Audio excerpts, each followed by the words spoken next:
Desa Nangalauk menjadi tempatku berbagi. Bersama anak-anak Nangalauk untuk menenun ikatan kebangsaan.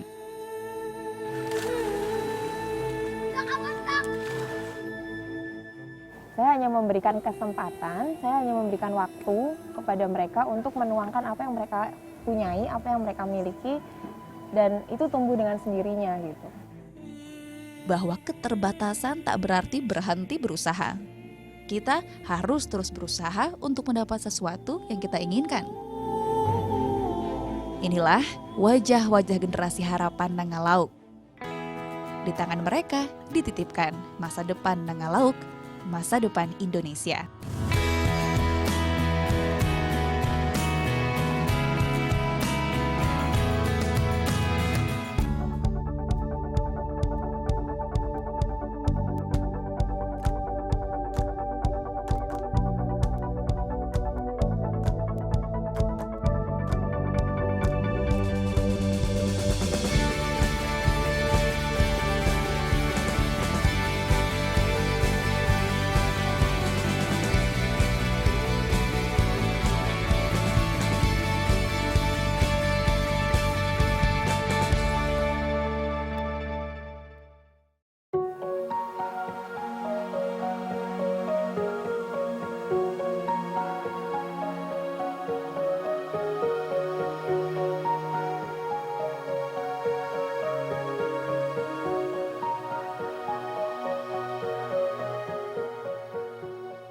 Perkenalkan, nama saya Rati. Saya ingin menceritakan perjuangan sekolah.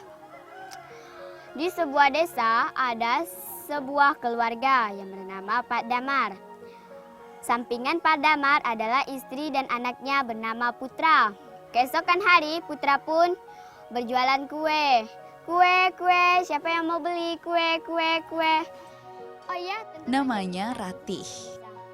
Ia salah seorang muridku di Desa Nangalauk, Kapuas Hulu, Kalimantan Barat. Dengan kemampuan bertuturnya, Ratih sering membawa teman-temannya larut dalam dunia dongeng. Ibu, saya bisa sekolah, Bu. Siapa nama anaknya Pak Damar? Aku, Putra.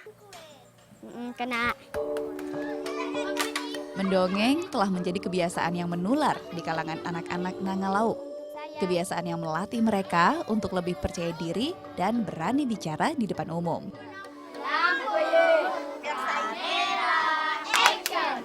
Keesokan hari, Bang Aloy ingin pergi mencari ikan lele. Dia pun membawa buku untuk mengetan lele. Saya suka mendongeng cerita Bang Haji dan Bang Aloy, terus Sekalian dan Sekumang, dan cerita-cerita yang lain. Dan saya juga senang karena bisa bercerita. Dari situ juga saya bisa belajar dengan giat dan saya juga bisa pintar. Boleh. Ya, boleh. Anak-anak biasa memanggilku Ibu Raras. Dadah.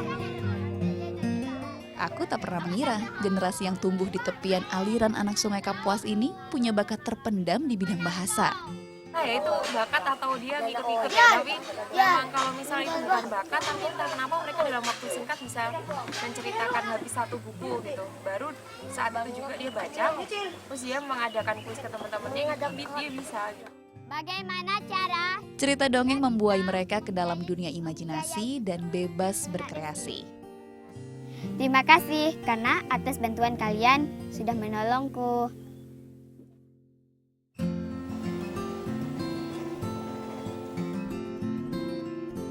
Desa Nangalauk menjadi tempatku berbagi. Aku bertugas selama 1 tahun melalui gerakan Indonesia Mengajar. Desa ini terletak di Kecamatan Embalo Hilir, Kabupaten Kapuas Hulu, Kalimantan Barat.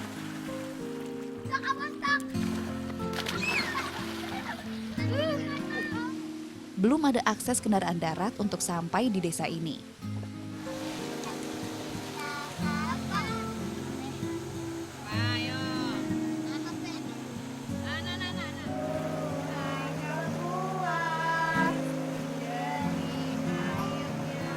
Perjalanan dengan perahu selama 2 jam.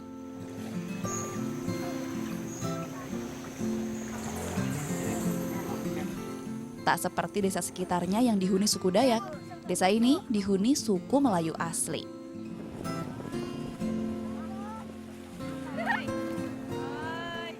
Aku sendiri berasal dari Semarang, Jawa Tengah. Perbedaan budaya membuatku belajar tentang interaksi kehidupan. Ketika di sini dibenturkan dengan budaya masyarakat di sini, terus menurut saya itu pelajaran yang berharga sih. Kayak saya ditampar gitu keras-keras. Bangunlah, kamu tuh bergaul tidak dengan orang-orang yang ada di lingkaranmu itu aja. Masih banyak orang-orang di luar lingkaran itu, dan keluarlah dari comfort zone-mu gitu.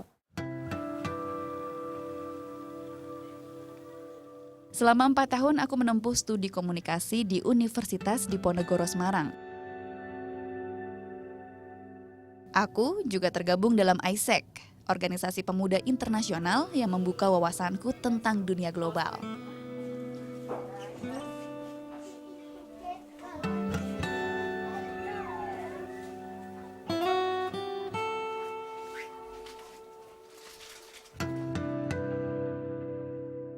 Sekarang disinilah aku berada. Bersama anak-anak Nangalauk untuk menenun ikatan kebangsaan.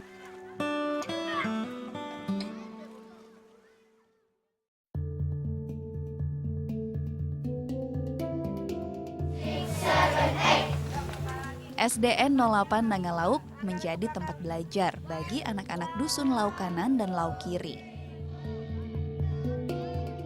Sekolah ini juga digunakan untuk SMP 1 atap yang baru berdiri tahun 2011. Hanya ada 27 murid yang duduk di bangku SMP.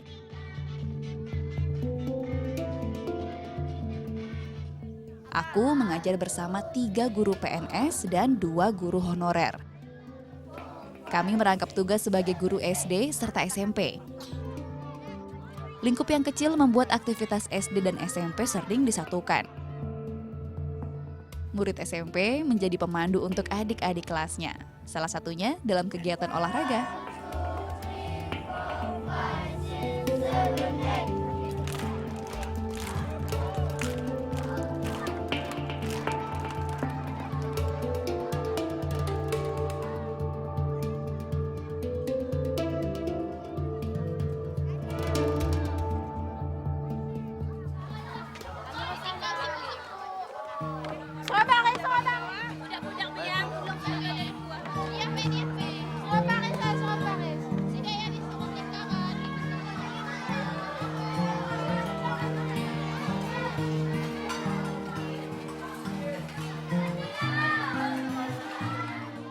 Sekolah kami juga memiliki cara unik untuk menikmati kebersamaan. Selepas senam, sekolah menyiapkan hidangan untuk dinikmati oleh semua guru dan murid.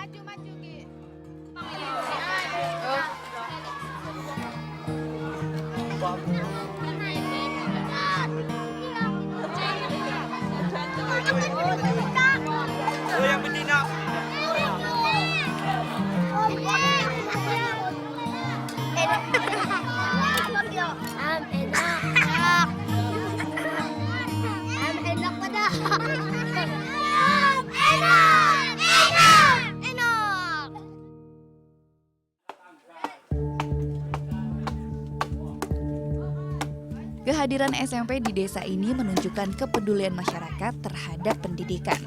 Salah satu tokoh yang berperan yaitu Pak Ahmad. Ia juga pernah menjadi kepala adat di Nangalauk. Harapan saya ke depan memang harus lebih baik dan lebih meningkat, lebih berkembang lagi untuk ke depan. Maka saya kalau di sekolah, apapun kesulitan di sekolah, apapun hambatan di sekolah, kalau saya hadir, saya tetap bantu. Ia bekerja sebagai pembuat perahu. Sebelum Nangalauk menjadi desa, Pak Ahmad ikut gigih berjuang hingga desa ini diresmikan pada tahun 2004. Baginya pendidikan merupakan kunci kemajuan dalam masyarakat. Karena harapan saya jangan anak-anak ini kayak kami, yang terutama kayak saya. Saya tidak pilih anak siapa, ke anak si A, anak si B. Yang penting anak itu kalau bisa jadi orang.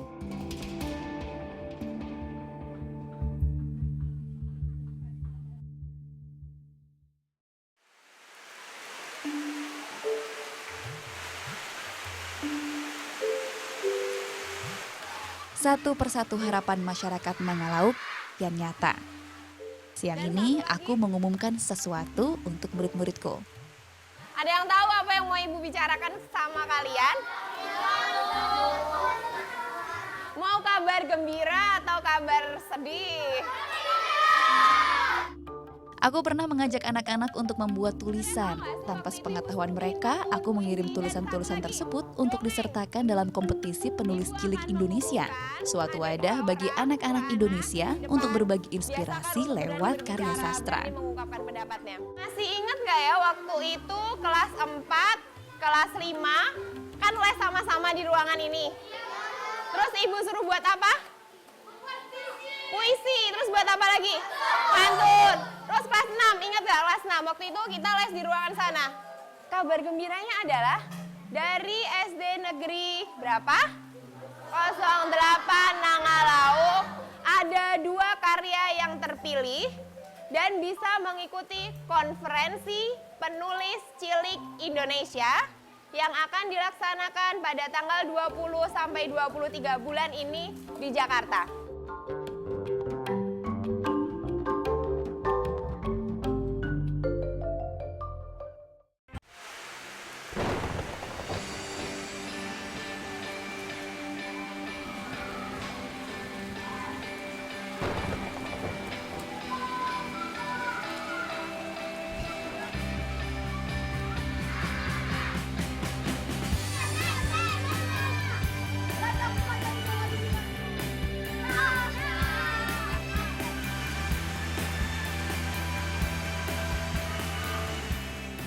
Ibu umumkan, jadi 2 orang itu lolos dalam kategori pantun. Bukan berarti kalian yang terhebat, bukan kalian yang terbaik, tapi Allah sedang memilih kalian untuk merasakan mengikuti konferensi penulis cilik. Keduanya berasal dari menulis pantun. Ada 2 anak, yang satu adalah siapa? Dari kelas 4. Elita Fitria.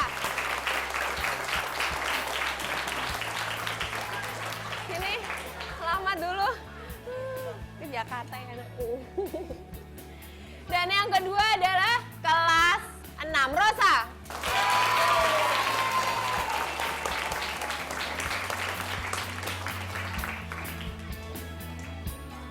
Lolosnya pantun buatan mereka menjadi kejutan bagiku. Berangkat ya.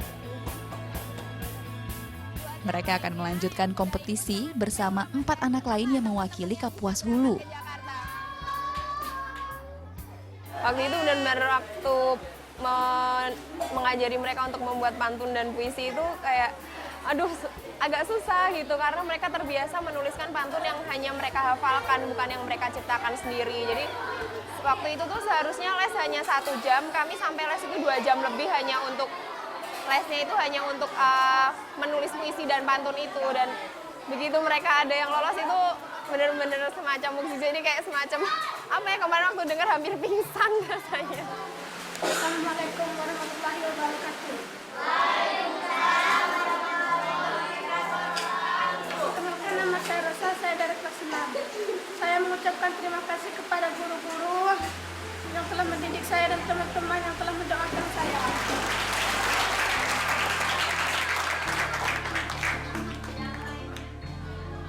Berita ini juga menghadirkan rasa haru di antara muridku yang lain.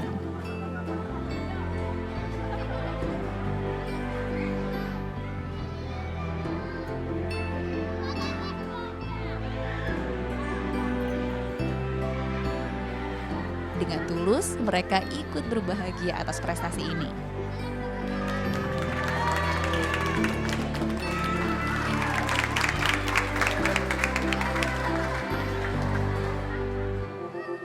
Habis ini Ibu pengen ketemu sama orang tua kalian. Nanti minta tolong dipanggil, apa sama Uma sekarang ya Bu? Iya boleh, orang tuanya dipanggil, apa sama Uma boleh dipanggil ke sini, ke sekolah. Kabarkan dengan tetap rendah hati, ya. Aduh, kayak selamat ya.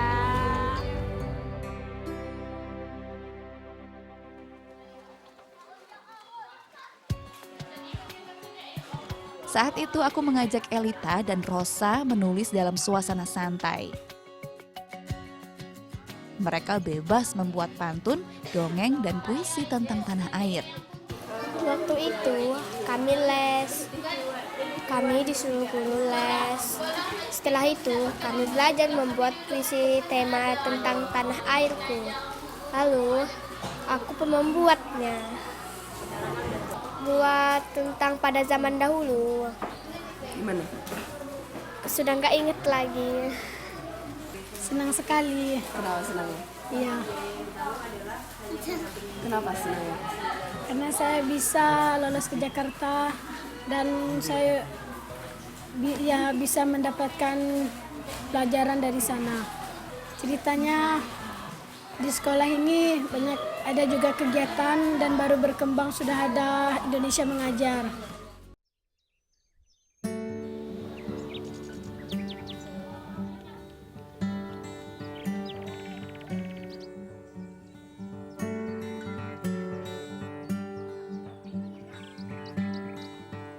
Sebelum Elita dan Rosa telah ada anak Nangalauk yang pergi ke ibu kota. Ia adalah Apipa, murid kelas 3 SMP. Setelah proses seleksi, Apipa berkesempatan mengikuti gerakan Sabang Merauke. Ia menjadi satu-satunya anak yang mewakili Kalimantan Barat. Aku nggak nyangka gitu bahwa aku lolos, padahal seluruh Indonesia. Pas naik bandara Soekarno-Hatta gitu Kak, aku langsung berpikir negatif. Jangan-jangan kata bapak di kampung aku nanti diculik. Langsung berpikir seperti itu. Ayah Apipa bekerja sebagai nelayan dan pencari madu, sedangkan ibunya adalah pembuat kue. Kalau mau misalnya bagi tongkat. Sehari-hari, Apipa memberi pelajaran tambahan bagi kedua adiknya yang duduk di sekolah dasar. Jadi semangka dalam bahasa Inggris, semangka apa Jihan? Watermelon.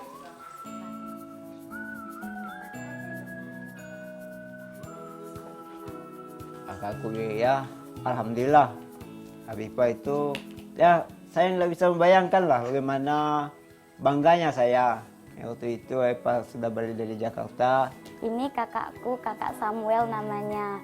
Dia kakak angkatku, ini Mama Ratna. Di sini aku makan-makan. Pertama aku datang ke sini saya nggak mau makan, nggak mau minum. Terus mikiran di kampung terus. Terus di sini saya belajar makan pakai sendok, kan di sini nggak pernah makan pakai sendok. Ya, Kak Dimas.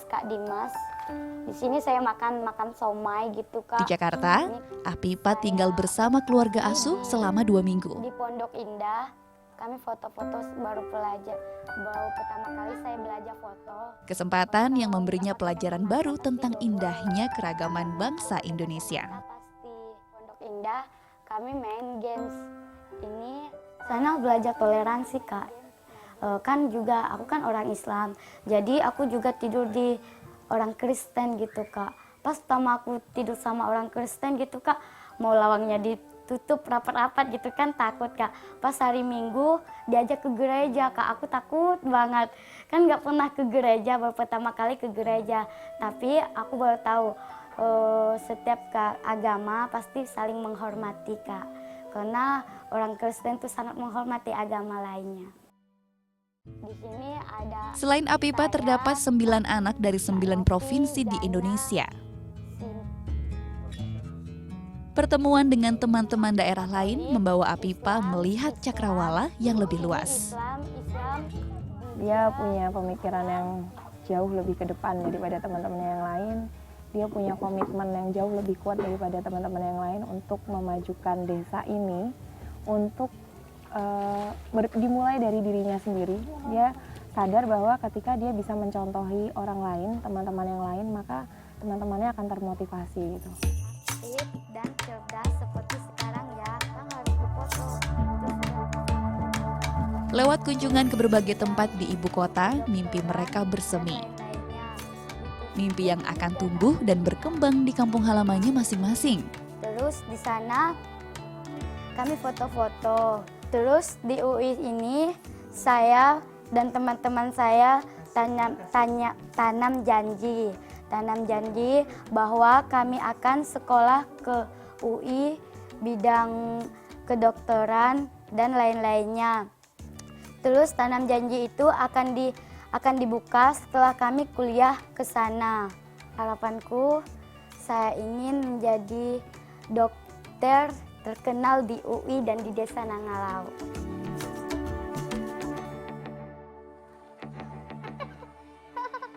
Inilah wajah-wajah generasi harapan Nangalauk. Di tangan mereka dititipkan masa depan Nangalauk, masa depan Indonesia.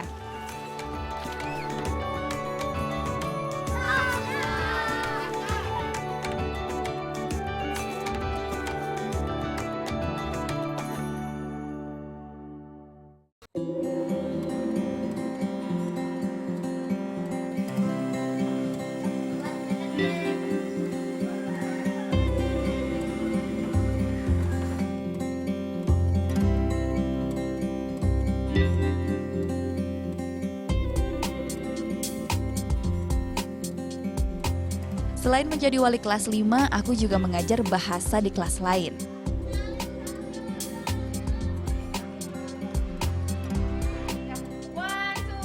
Pagi ini giliran bahasa Inggris di kelas 3 SD. Terkadang kelas kami didatangi oleh anak-anak usia dini yang ingin ikut belajar.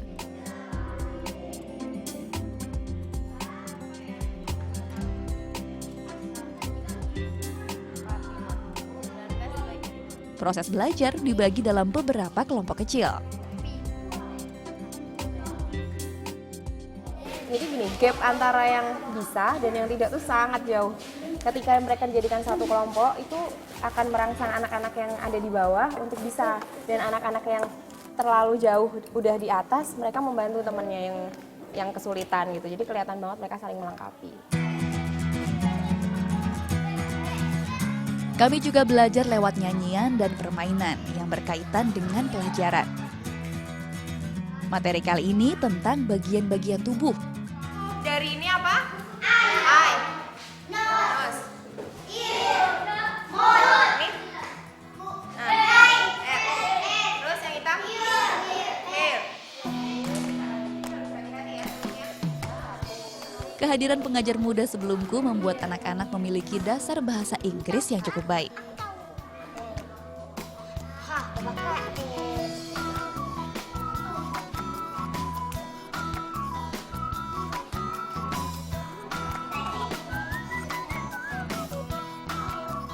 Meski terkadang aku masih menemukan cara penulisan yang salah.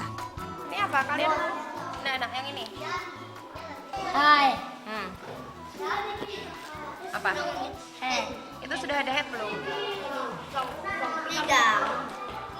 Antara mereka menulis dan pengucapannya itu jauh banget berbeda. Jadi kayak misal dia bilang kan tadi ear ya, ear. Ya udah yang mereka tulis I, E dan R, ear kayak gitu yang sesuai mereka ucapkan. Cuman kayaknya sekarang benar-benar harus benar tulisannya. Kalau emang salah, ya udah diulang, berarti itu saya hitung salah kayak gitu. Mulai dari situ mereka mulai disiplin, akhirnya bisa. Untuk memudahkan anak-anak mengingat, aku menggunakan metode patung.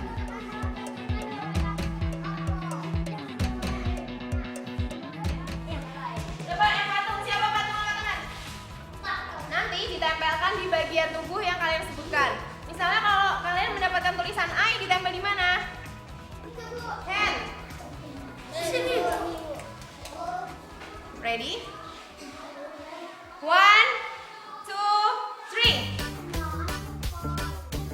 Seorang anak bertugas menjadi patung.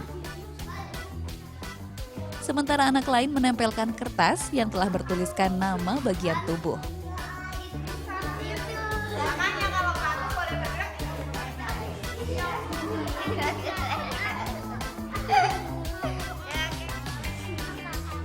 Habis, sudah selesai langsung. Ada lagi yang belum? Kita. Jadi kan anak-anak kelas 3 itu aktif banget ya, dia suka gerak gitu. Kalau misalnya mereka nulis itu tuh nggak bertahan lama, udah lari ke sana, lari ke sini. Terus sama yang patung itu benar-benar dia tidak boleh bergerak kan. Nah dari situ tuh kayak menciptakan keheningan gitu. Jadi yang lain tuh ikut diem, jadi lebih efektif. Kayak langsung nempel, nggak banyak bicara. Ibu mau lihat mulai dari kelompok 1. Patung boleh bergerak. Sekali. Ini hand betul tidak? Salah, harusnya apa? Hand tangan ya. 1 salah. Ya, kasih. Maaf ya. Kita lihat. Tulisannya salah. Ini apa? Hand, betul. Juara 1 sama juara 2 sama. Wah, nilainya sama.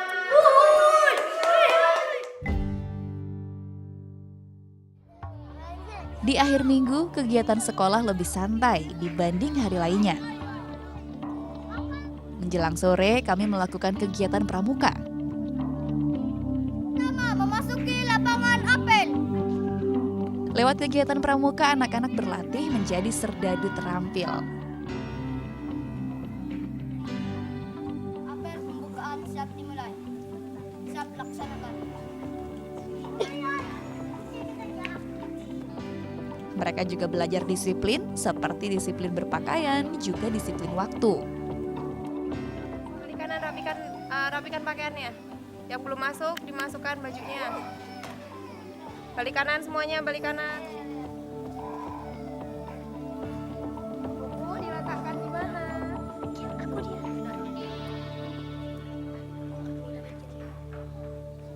Buat barisan sendiri. Apa?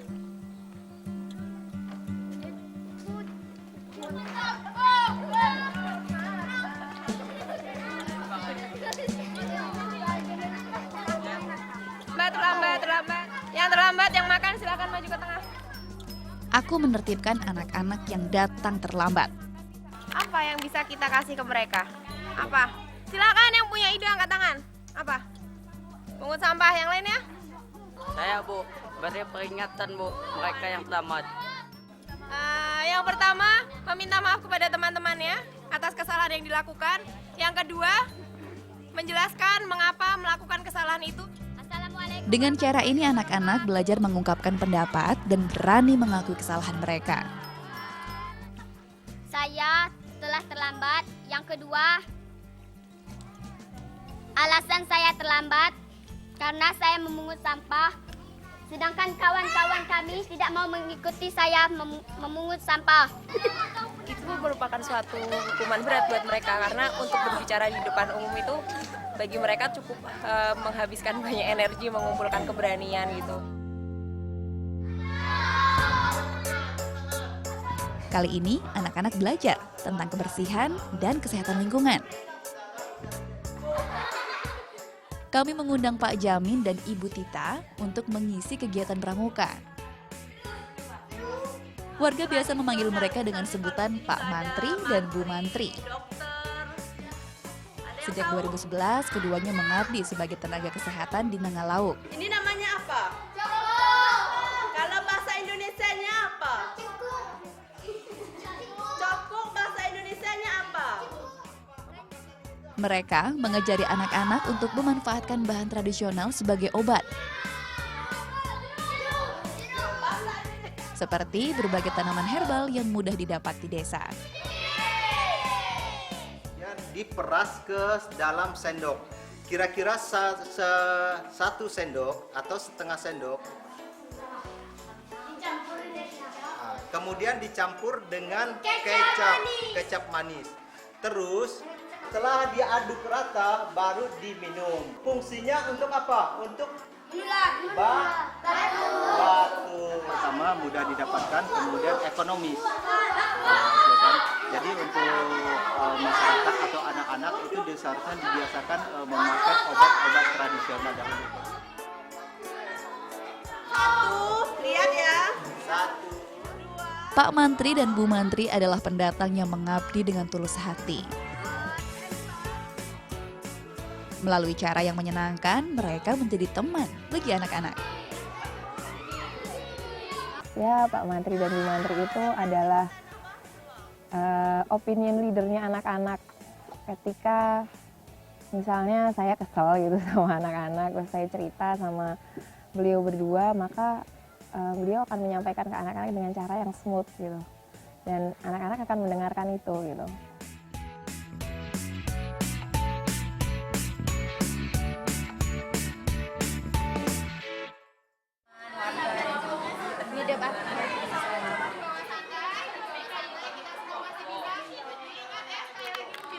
Tidak perlu menanyakan kepada ibu apa yang harus kalian lakukan karena kalian bisa memutuskan sendiri masalahnya. Ya, Bu. Siap semuanya? Siap, Bu. OSIS Nangalauk.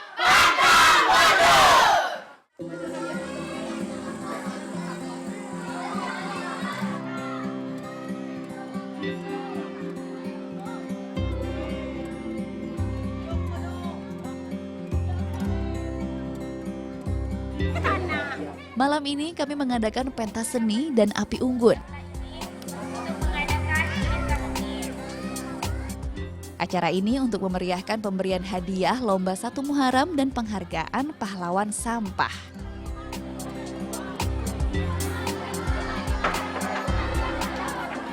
Acara pentas seni tak hanya milik para siswa, tapi juga menjadi hiburan bagi warga lainnya.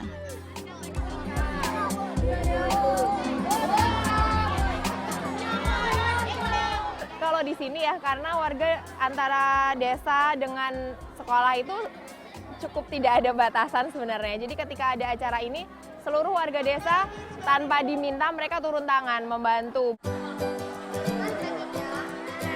Para murid memanfaatkan tumbuhan liar di sekitar desa untuk dekorasi acara.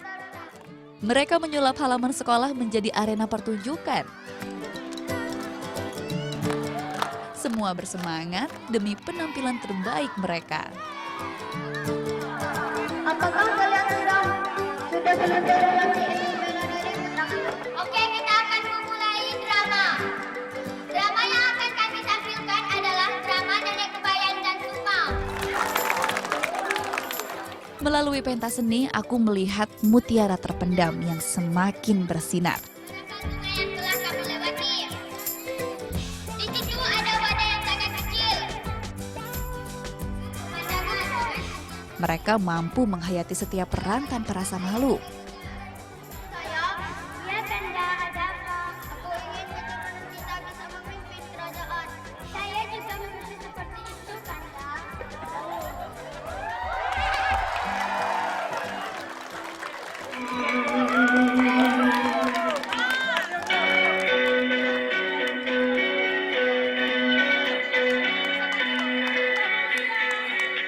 Mereka juga menampilkan tarian khas Melayu seperti tari blangkang dan tari kreasi lain.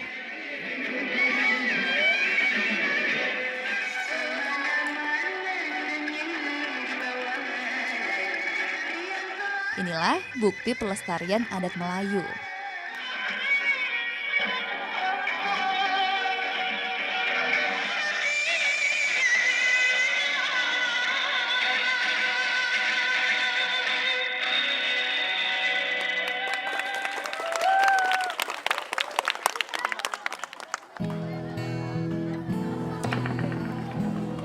Masih semangat anak-anak? Masih! Kita mau ngapain ini? Mau ngapain? Penghargaan pahlawan sampah. Kelompok yang terpilih menjadi pahlawan sampah. Ada dua, yang satu dari siaga dan yang satu dari apa? Ada berapa? Penghargaan pahlawan sampah aku berikan untuk murid yang berperan dalam kebersihan lingkungan. Kelas 5. Aku bersyukur walaupun hanya sederhana, anak-anak tetap antusias menerimanya.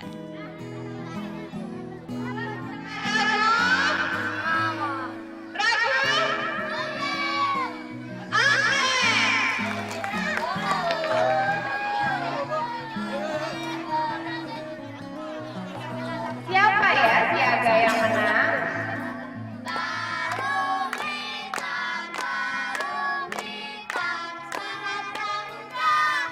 Semangat pramuka, pasti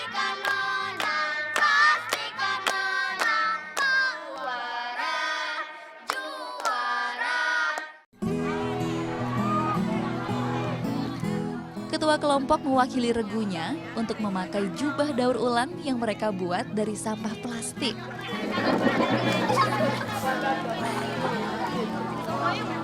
Biar teman-teman yang lihat.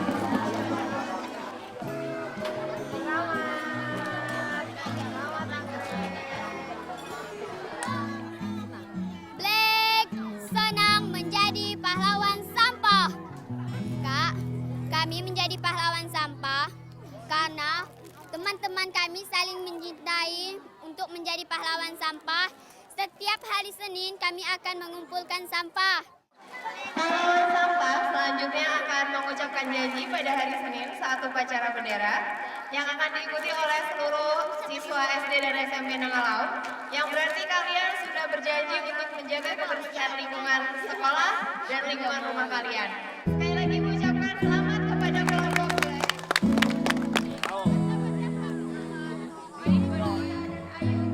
Inilah acara perayaan kreasi. Satu langkah untuk mewujudkan mimpi.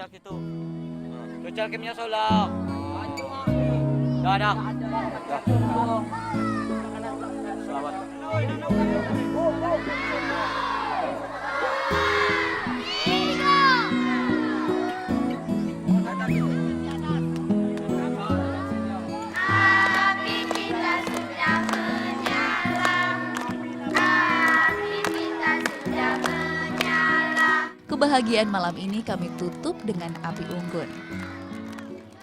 Api yang menandakan semangat para generasi muda Nangalauk terus menyala.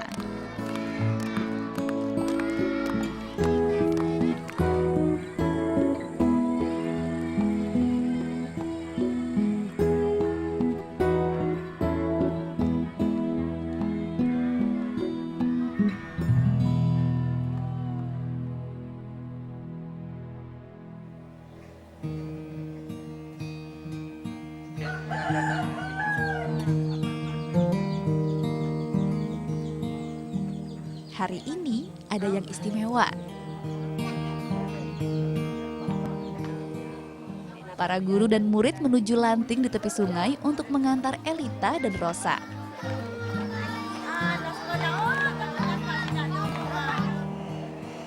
Para warga ikut mengiringi dengan doa dan harapan. Inilah awalan bagi Elita dan Rosa untuk menjemput mimpi mereka.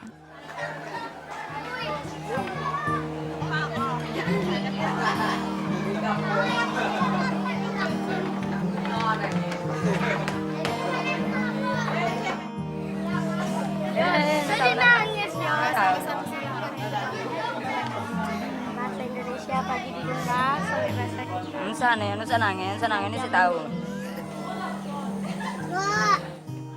Rasanya bangga karena saya bisa ke sana dan saya bisa belajar dengan tertib di sana. Semoga saya dalam perjalanan baik dan sehat. Nangis, tahu nangis. Angkat ke Jakarta nangis. Di bawah, jom.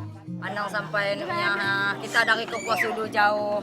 apa-apa, Susah tekonang kiuman. Kita kan kalau angkat bangga, senang batin di desa Nangalauk ada terbangun untuk kita anak-anak untuk supaya anak-anak yang lain itu bisa bercontoh dengan kalian. Bagaimana yang anak-anak itu sudah berangkat, bagaimana nasib kami yang akan datang. Kami itu tetap nekat aku berangkat seperti kalian. Kita nangis. Sampai dino lagi juga kamu ya kan? Rosa nangis. Hati-hati sayang.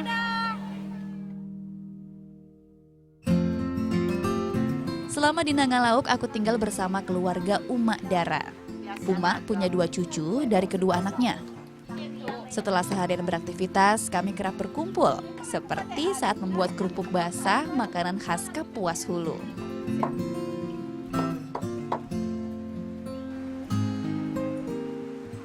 Di awal kedatanganku, aku tak langsung tinggal bersama mereka, melainkan di rumah keluarga Uma yang ada di dusun seberang.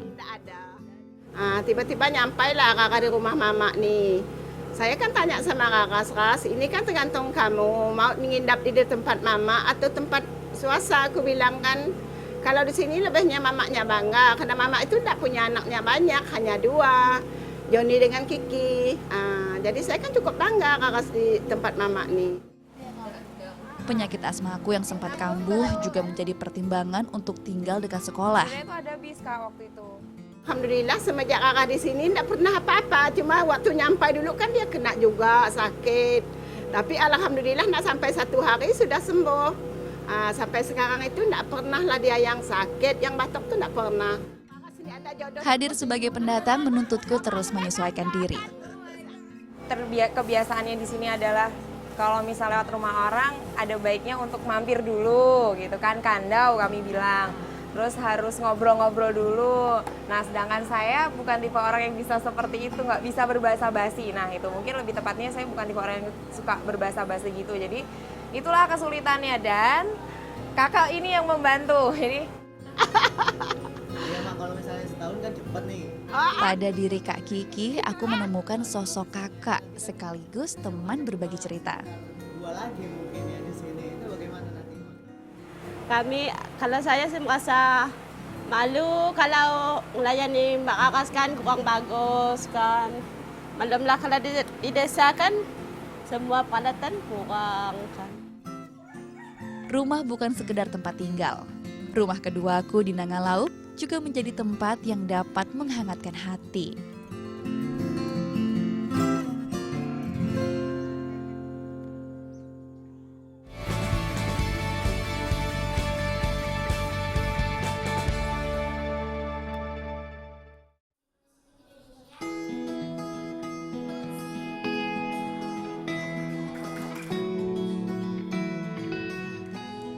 Dua muridku Elita dan Rosa sudah mulai berkompetisi dengan anak-anak lain di Jakarta. Perjalanan panjang dari Nangalauk membuat mereka sempat jatuh sakit. Namun mereka terus berkarya dengan membuat pantun. Waktu itu kami di ruangan untuk berkumpul. Lalu kami berdua Rosa pun sakit gitu. Terus ngerjain di kamar.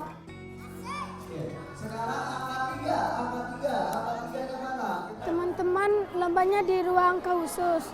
Kami berdua, Elita sama aku dalam kamar.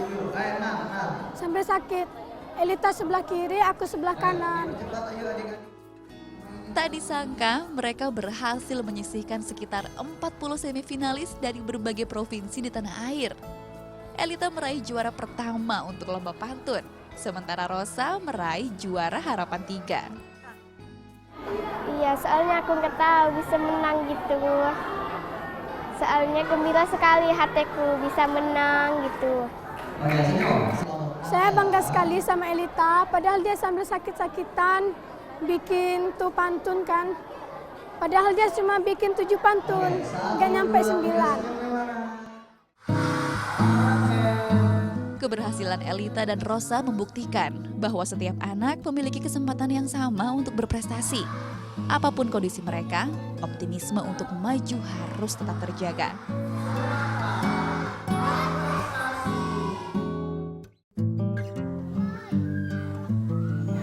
Optimisme yang sama dimiliki oleh Andi, muridku di SMP 1 Atap. Andi kerap membantu ayahnya mencari madu di tengah hutan. Masyarakat Nangalauk mengenal 2 macam rumah lebah, yaitu tikung, rumah lebah yang dipasang pada pohon pendek, serta lalai, rumah lebah pada pohon yang lebih tinggi. Mereka akan memanen madu setiap 1 tahun. Hasilnya dijual ke daerah terdekat seperti Putus Sibau atau Kecamatan Embaloh. Kalau tidak ada itu, tidak ada penghasilan dari madu dalam 1 tahun 2 kali, itu tidak ada untuk kuliahkan anak. Karena kadang kalau kita tergantung kepada getah karet itu kan, getah karet itu kan otomatis kalau hari hujan tidak bisa dapat kita kan. Selain membantu orang tua, Andi juga memiliki tikungnya sendiri. Sejak kelas 1 SMP, ia mulai memasang tikung di hutan sekitar danau.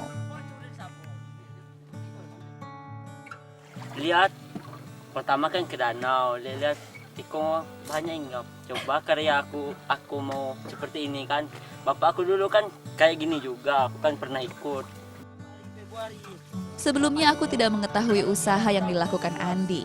Ia membukakan mataku bahwa keterbatasan tak berarti berhenti berusaha. kali panen madu itu kan jutaan ya. Kayak pertama kali saya tahu tuh gara-gara sepatu, urusan sepatu kan saya paling aduh risih banget gitu kalau ngeliat anak nggak pakai sepatu ke sekolah. Waktu itu Andi nggak pakai sepatu. Andi kenapa nggak pakai sepatu? Kamu sudah kelas 9, harusnya bisa memberi contoh, saya bilang gitu. Terus teman-temannya yang lain langsung bilang, Bu, Andi itu nunggu panen madu, dia mau beli sepatu sehabis ini, sepatunya sudah hancur, mereka bilang gitu. Dari situ saya langsung kayak ada perasaan bersalah gitu. Ya Allah, saya kenapa sebegininya menekan anak-anak saya, sedangkan saya tidak melihat perjuangan mereka di balik itu gitu. Januari, Februari kita panen ya. Kalau dia datang bulan 11. Oke. Tak ada yang sia-sia dalam setiap usaha Andi. Lewat kerja kerasnya, ia dapat membantu memenuhi kebutuhan keluarga. Itulah tadi buat beli celana sekolah, bantu-bantu orang tua, pakai jajan sehari-hari. Kadang beli beras untuk beli beras, untuk mengirimkan uangnya ke abang yang kuliah di Pontianak. Andi memberiku pelajaran tentang arti sebuah perjuangan, bahwa kita harus terus berusaha untuk mendapat sesuatu yang kita inginkan.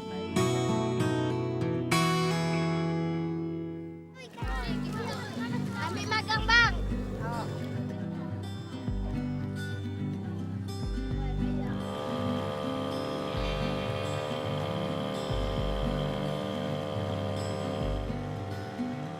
Di hari libur ini, aku menuju Danau Kiba bersama anak-anak. Dengan perahu motor, kami menyusuri Sungai Palin, anak sungai Kapuas yang mengalir di tengah desa kami. Kawasan sepanjang sungai inilah yang menjadi sumber penghasilan warga Nangalauk. Mereka memperoleh ikan dari dalam sungai. Hasilnya mereka gunakan untuk kebutuhan pribadi atau dijual. Bakal siku. Danau di desa ini dipengaruhi oleh pasang surut air. Saat surut, bentuk danau akan terlihat dikelilingi hutan.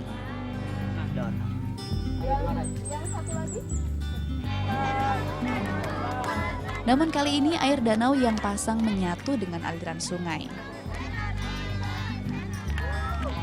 Bagiku ini adalah pengalaman baru. Menikmati alam Kapuas sekaligus mendekatkan diri dengan anak-anak. Oh, asiknya Sungai Kapuas, jernih airnya. Angkat ke danau pakai perahu, kita bersama-sama. Mau laut pelabuhanku, kuku pasar ya namanya. Di tengah alam ini anak-anakku bebas berekspresi. Alam pula yang memberi mereka inspirasi untuk berkarya. Dan luas, keindahanmu, keluasanmu, mengukir kenangan yang tak terlupakan. Bagi yang pernah merasakan indahnya danau. Aku bersyukur Tuhan memberiku kesempatan untuk bertemu dengan anak-anak Nangalauk. Mereka memberiku lebih banyak pelajaran dibanding yang kubagikan untuk mereka. Suasana ketika yang tak terlupakan. ya kayak gini main sama anak-anak, terus bersenang-senang sama anak-anak, belajar sama anak-anak. Kayaknya benar-benar itu yang nggak bisa aku lupain nantinya. Yang lainnya masih bisa lah, masih bisa diulangi lagi. Tapi suasana saat menjadi seorang guru di sini, menjadi teman mereka, mungkin menjadi ibu mereka juga atau kakak mereka, itu benar-benar yang nggak bisa dilupakan. Seberapa sayang? Apa ya, nggak bisa dijawab. Seberapa sayang? Pohon-pohonnya rindang. Seluas-luasnya danau ini. Terima kasih.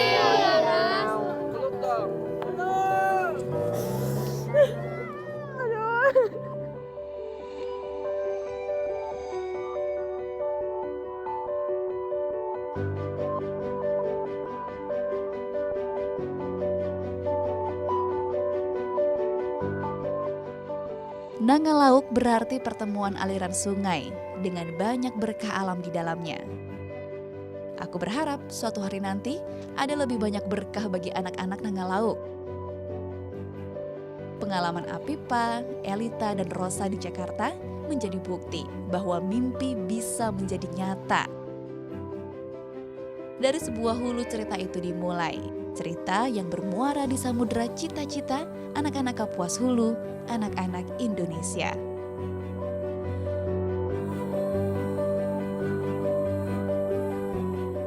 Halo teman-teman, saya ingin pergi ke Jakarta seperti Rosa dan Aelita. Aku ingin ke Jakarta, aku ingin melihat keindahan di Jakarta. Halo, kenalkan nama saya Ino. Saya ingin jadi seperti kakak Afifah, pergi ke Jakarta. Kalau saya sudah besar, ingin jadi dokter. Bisa keluarga saya sehat. Jadi ya saya selalu bilang itu sih, bukan ibu yang membawa, bukan kami yang membawa, diri kalian sendiri yang membawa ke Jakarta. Saya hanya memberikan kesempatan, saya hanya memberikan waktu kepada mereka untuk menuangkan apa yang mereka punyai, apa yang mereka miliki, dan itu tumbuh dengan sendirinya gitu.